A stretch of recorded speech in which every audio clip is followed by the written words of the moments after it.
Okay, so that's probably a bit of a shaky start. I don't know how much space I have on my phone right now, but man, I barely got out of bed today. I was too tired. But anyways,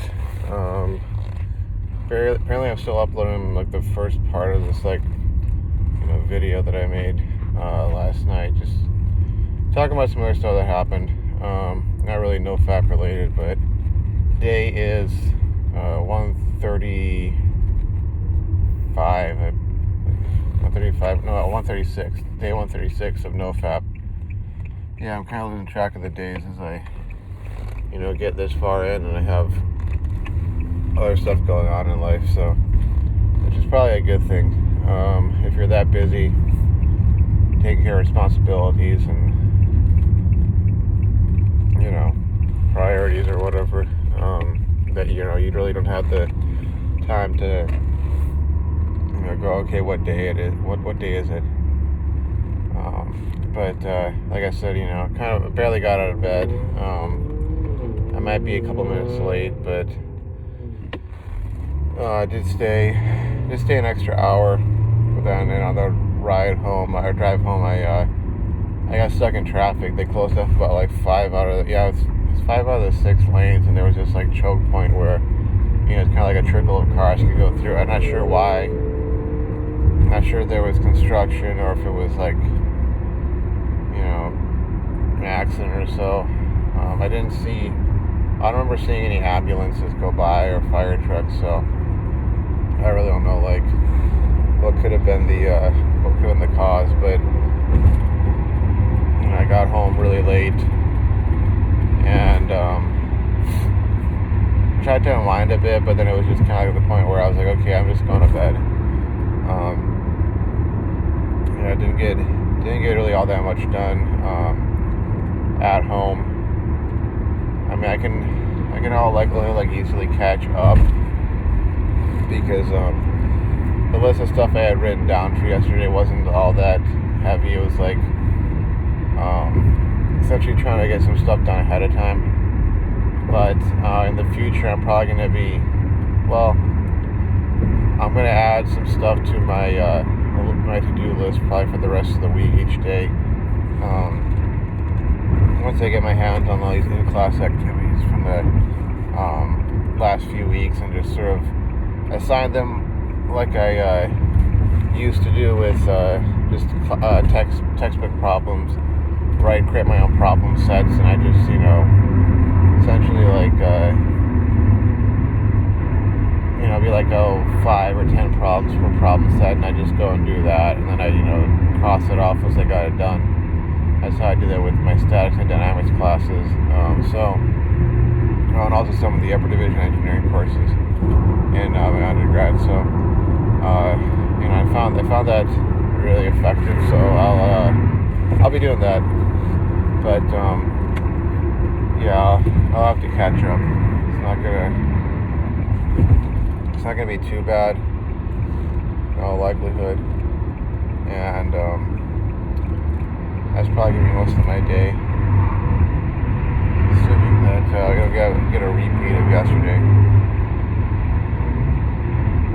Okay, can I get in, please? I've really been signaling for the last anyways. So I don't know what else. Just going to work. I got to do pipette calibration stuff for the first half of the day.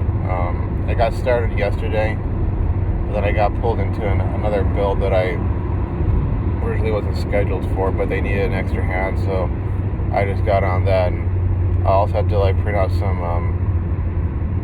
training qualification forms and get some stuff signed off. But beyond that, got some stuff to turn in that they've been, trying to give me a turn in for a while. I finally was able to get around to it. Take care of a lot of paperwork today. And what else?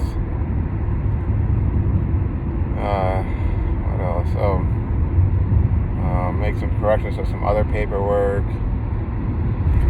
And yeah, I just get caught up with other stuff. But I don't know. Other than that, not much. I mean, I'll find ways to keep myself busy inevitably. If I'm not doing schoolwork type stuff, then it's going to be,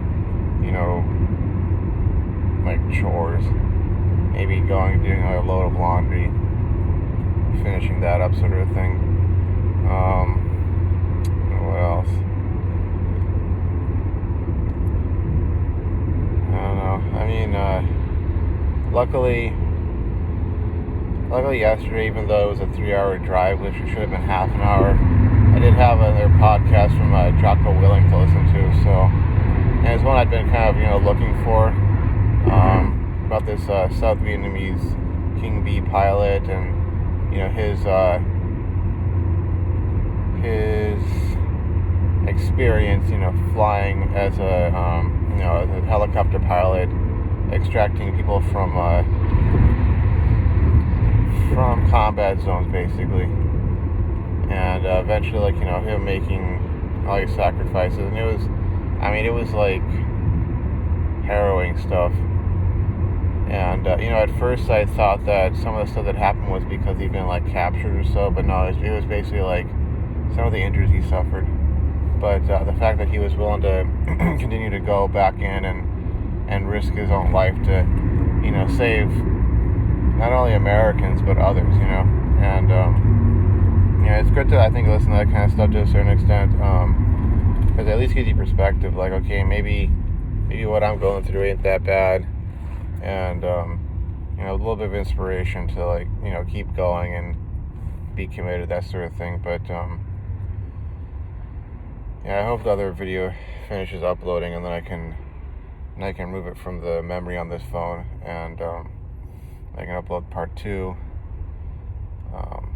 A lot of it was just me voicing certain concerns. I needed to get stuff off my chest. Obviously, a lot of it's related to the family. Which is, usually a cause for big concern for me. It's like the one thing that it's sort of like I don't sort of have it figured out as to what to do, or I don't feel like I have control over that, because it really is like stuff that's out of my hands, and it's sort of like other people and their decisions. It's like their responsibilities, but I even talked to my dad about not taking on the quote-unquote sins of others in some sense, and it's something I've been guilty of in the past. But I just needed to get some stuff off my chest in those videos. But again, we'll see when it finishes uploading. And yeah, it's day 136. I don't know, like, if you've followed my quote-unquote journey, if you will, even if it's just been the last few months, like, obviously I think I've sort of shown through getting to where I've gotten while on Nofap, that if you're unconvinced that Nofap does anything, I would hope that having gotten to where I've gotten, especially if you stretch it out over the last 4 years, that obviously, like, it does have some effect.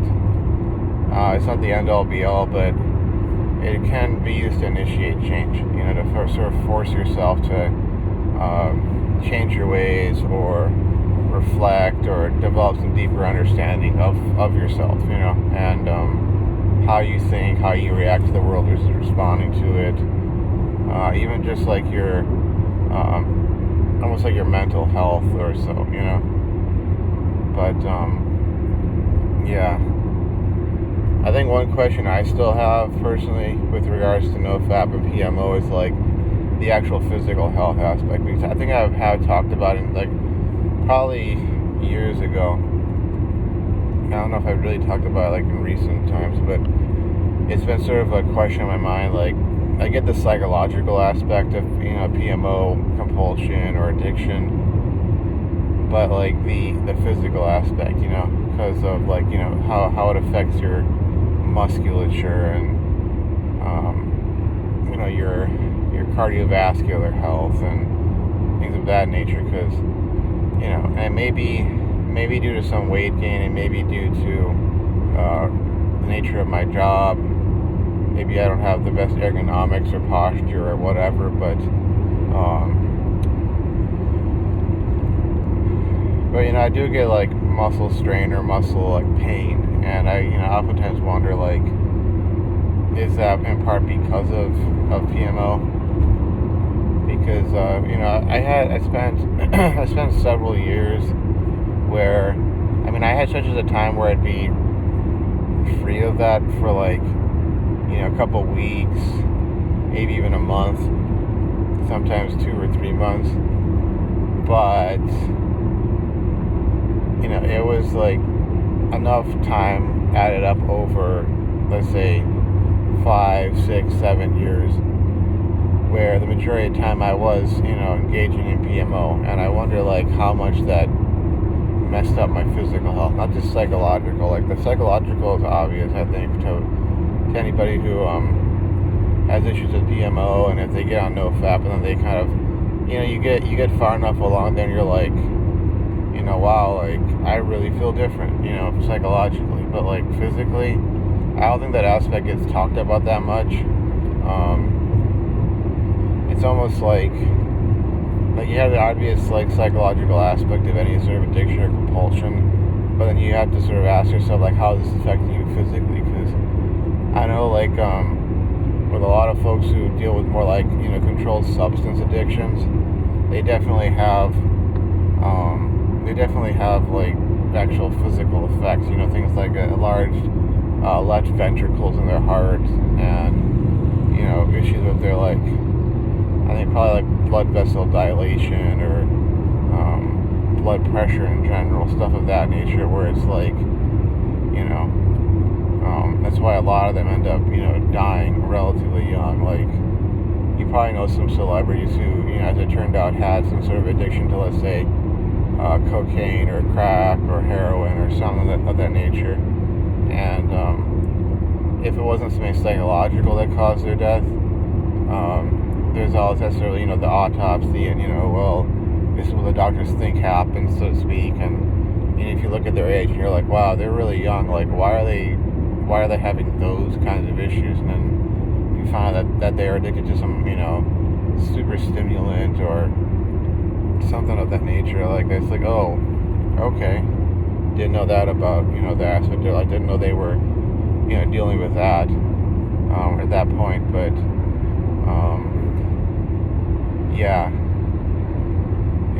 I wonder about that aspect, because I've tried to offset what I was sort of experiencing physically speaking with, let's say, cardiovascular exercise and even like some calisthenics in the past, which may have helped me avoid some of the worst effects of that compulsion or addiction.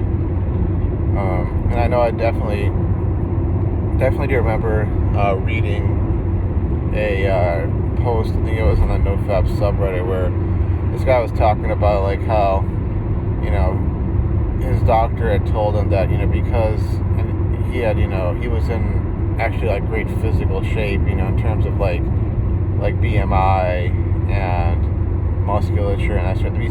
He exercised so much, he'd be like on a stationary bike or running or swimming, doing calisthenics, that sort of thing, maybe weightlifting.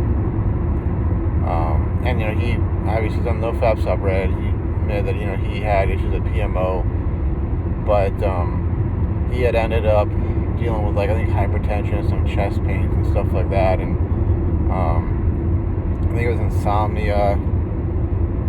And it was like a whole slew of other symptoms, but his doctor had told him, like, if you weren't, keeping up this exercise routine, if you weren't in such great shape, like, this set of symptoms would have meant the onset of a heart attack or possibly even a stroke, And, and that kind of got me thinking, like, what the physical aspect of this, because a lot of folks who are dismissive of Nofap, they look at it and they go, oh, it's a cult, this is all a placebo effect, et cetera, et cetera. And maybe to a certain extent they are right, because, some of us will overblow the efficacy of Nofap and turn it into sort of almost like a cult sort of thing, like where you get into terms that I really don't want to mention on here. It's a little bit not well, I shouldn't have growled. I meant to say like just crosses over into the TMI, NSFW sort of territory that people will use these terms, at least in my opinion. But they'll get into that territory, and it ends up giving Nofap this appearance of like, that it's like maybe a cult, or maybe it's just like people exaggerating. Like when folks talk about Nofap superpowers, or they talk about, I don't know, they assign some sort of effect to Nofap that it just sounds like off the wall, out of this world kind of stuff, and it's sort of exaggeration. But then if you could show their actual physical effects, like whether it's in terms of brain development, or it's in terms of like your cardiovascular health, stuff of that nature, I think that there would be probably more evidence for the efficacy of just like not engaging in PMO. That it would be viewed as less normal, or would be viewed from the angle of like functionality. That it wouldn't be seen as this is just how guys are supposed to be if they're functional. They're supposed to be horny all the time, and trying to like get it out of their system literally and figuratively by engaging in this habit. It wouldn't be seen from that light as much as it was shown that, okay, like there are literal physical effects, and if you don't engage in it for 30, 60, 90, 180, 365 days, you'll see all these changes that will occur physically, which will then lead to increased health or something of that nature. But it doesn't seem like it's that much. That's something that's is much touched upon. People will talk about how they feel, or how they see the world, these new eyes or whatever. But they don't really necessarily talk about, at least in my experience, talk about like actual physical effects. And it's something that's kind of on my mind, because as I get older and I have to take a different approach to certain things in life in order to, let's say, lose weight or get into better shape, and I have to adjust like my approach, and I have to sort of deal with concerns, potential hernias, or type 2 diabetes, or heart disease, hypertension, etc. Possibly these things that could lead to strokes or heart attacks, or just decreased physical functionality at a much earlier age than is usually the case. I oftentimes have to sort of like consider like, okay, like stuff like the effects of PMO, and the fact that as time goes on, it's kind of like Nofap becomes less and less just some sort of trick, or some sort of woo-woo, mystical this or that, and it turns more into like, this is a means for me to prevent all this bad stuff from happening in my life. Because if I go back to this habit and continue to engage in it, I mean, like, what could happen? Not just a matter of losing my job, or things of that nature, but like physically, like straining myself way too much through overstimulation, and then causing all these bad stuff to sort of be precipitated. So anyways, just some food for thought, I guess. And I don't know if anybody else out there who does actually watch these videos, like what experience that they had. Do they have any sort of like links to like any sort of scientific articles where you're talking like peer reviewed and double blinded, studies that have been done, which have shown that, I don't know, there's a physiological or even anatomical difference between those who engage in PMO and those who don't. I'm sure there's other factors. It's not just like one thing. Like maybe if you're engaging in PMO, you're also like less likely to be physically active, and you're less likely to be on some sort of strict diet, and a whole slew of like other sort of cofactors. It's a little more complicated than, okay, do you PMO or do you not PMO? But anyways, a few minutes till I have to be at work, and I'm just a few miles down the road from the exit I need to be at or take. So anyways, I'm just doing my best to keep at the grind or the slog, and make adjustments as time goes on, because I need to make sure that I don't fail to take care of stuff that I need to take care of, including my physical health. Because if that goes, everything else kind of goes with it, to put it lightly. So I'm not really sure what taking care of that will actually look like. I mean, a large part of it is diet, but there's also like physical exercise, and most of the stuff that I would be doing isn't really necessarily available to me. I wish I could just go swimming. That would be simple. Just go swim for an hour or two, and it's a full body workout, and you don't gotta really think about it. Just go swimming, But unfortunately, can't be really doing that right now because all the public pools are closed, which really kind of sucks. But I need to figure that out and actually implement it, which is really what I mean when I say figure it out. Work it out, But anyways, a couple more miles and I'll be at the exit. And I do apologize for the start of this video. I know it's almost like I practically dropped the phone.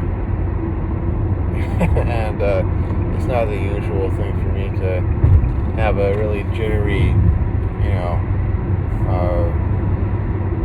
sort of like vertigo-inducing start to my videos. I'm usually got them at the right angle and got a handle on the camera, the phone itself. So, anyways, and if only traffic had been this fast going home yesterday. If only. I've gotten so much more done. Probably would have gotten a lot better sleep, and would have not ended up, woulda, coulda, shoulda, not ended up, this late. But anywho,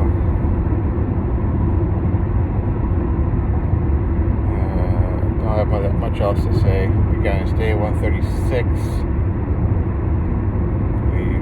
So I'll check that and put the right title on the video. But anyways, I'll see you folks around. Thanks for tuning in, and take care.